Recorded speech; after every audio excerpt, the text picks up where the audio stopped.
Hello and welcome to Grassfields Beef. I've got the pleasure of standing next to Boer van die Jaar, or Farmer of the Year, and I'm going to quickly find out from Rustin what's been their secret of their success over the years, and why he thinks the way they're farming is making it possible for them.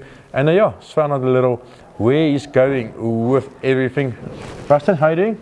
Good, and you, Tinus? Good, man. Yeah. Good. I know it's before your sale, and it's always a stressful time, so thank you for taking the time off to talk to me. Rustin, I know people ask you 100,000 questions about how you do things and what makes it work, but you and your dad been doing this for 50 years. It's a long legacy. What do you think was the main ingredient or the secret to breeding a fertile herd up to now? I think just sticking to it, you know. I think and sticking to your plan from the beginning. So the plan was to try and breed fertile cows, and we knew that fertile cows you'd eventually breed animals to you for your environment. So we stuck to our plan. So in the beginning, before I even came farming, we had probably a 110-day calving season, and then we decided to shorten that calving season to 100-day and a little more to 90 days and eventually to 60 days, and now the heifer's on 42-day mating. Mm-hmm. And we found that, but just by simply breeding for fertility, our animals bred well. The size of our animals was the size of the animal of the environment. And not just fertility-wise, the animal that can climb a mountain and also breeds a very good, strong weaner calf that's got good weight on it as well. Mm. So that's by sticking to what you've decided, and that's probably the success of our farming. You've got certain rules on this farm before every calving season.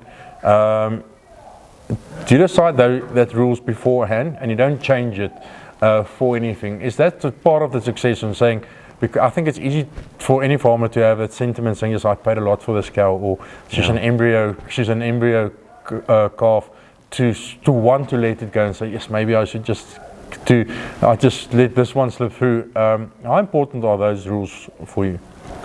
No, well, it's important because the next year when that cow calves suddenly 30 days later than your own cows or the rest of your cattle, then now you're sitting with one cow with a calf a month younger than the rest, and she doesn't look like the rest.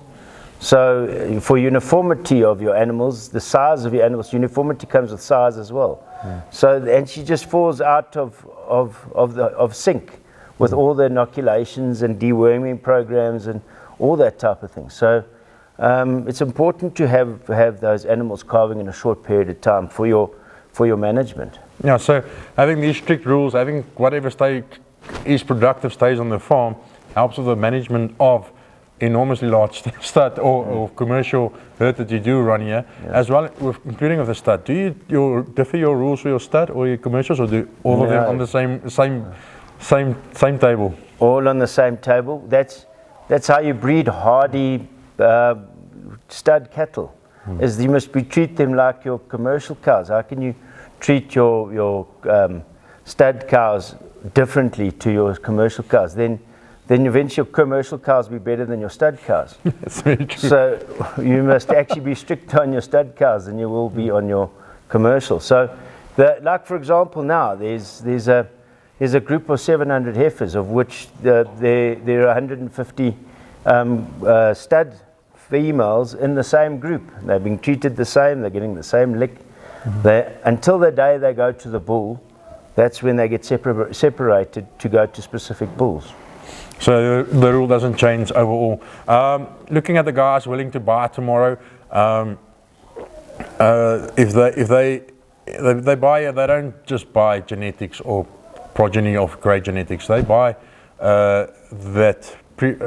I almost want to say prepotency, but that energy from the mothers and their daughters that just comes through years of breeding, and there's no other way to do it, is it? I think they're buying 50 years of breeding. I think they of selecting for your environment. And in the past, yes, we've been with the Droughtmasters since 2010, so it's 15 years which we're breeding with Droughtmasters now.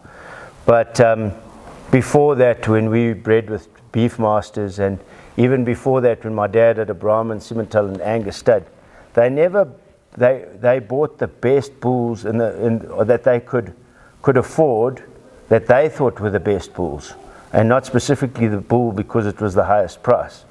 But the best bulls for their environment, and paid handsomely for those bulls throughout. So they were never skimpy on genetics. So, and that you can see today, that's what you see in the Grassfields herd. You see quality. It's because they've never bought second best, you know. Here you go, Rustin. I don't want to say anything else. I think you summed it up well. Thank you very much. Thank you. Okay, there you have it. If you want a place that invested in genetics and they don't cut corners, this is it. This year, they all get treated the same. So what you buy is, or what you see is what you get. Until next time, cheers.